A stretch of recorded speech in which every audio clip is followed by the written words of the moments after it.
The condition Zoon Balanitis is named after the Dutch professor of dermatology who first described the lesion.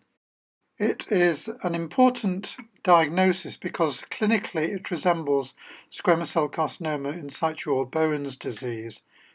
The condition is also known as plasmacellularitis or Balanitis circumscripta plasmacellularis. And there is a similar condition affecting the vulva called Zoon's vulvitis.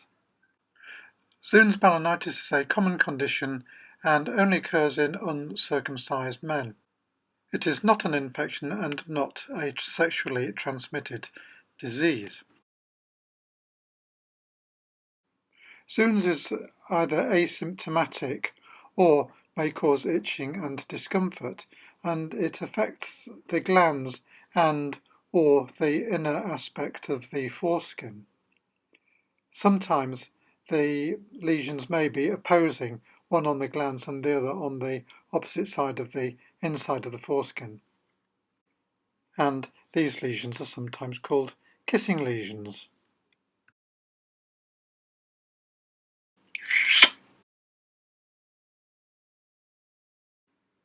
The lesions are well circumscribed. They have a glistening bright red appearance or sometimes brown appearance. They are moist.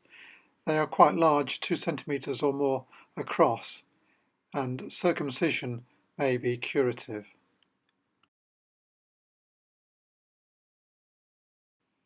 Zoon's may be a sign of an underlying condition such as lichen planus or Balanitis xerotica obliterans, otherwise known as lichen sclerosus.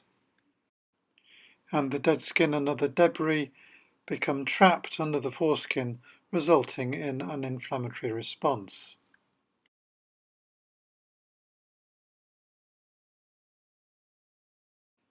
Histologically, Zoon's is characterized by a dense infiltrate of plasma cells, although the number of plasma cells may vary. There are dilated capillaries. The epidermis is either thin or eroded, and the keratinocytes are in areas diamond or rhomboid shaped because of the intercellular oedema.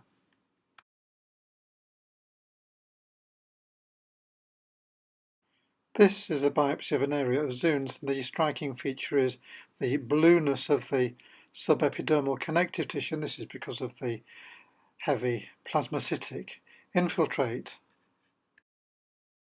And at a higher power we can see that the infiltrate is composed almost exclusively of plasma cells. And the other feature to appreciate are the congested, dilated capillaries. Top of the picture you can see the epidermis is rather thin, and down below in this subepidermal connective tissue there is a dense plasmacytic infiltrate.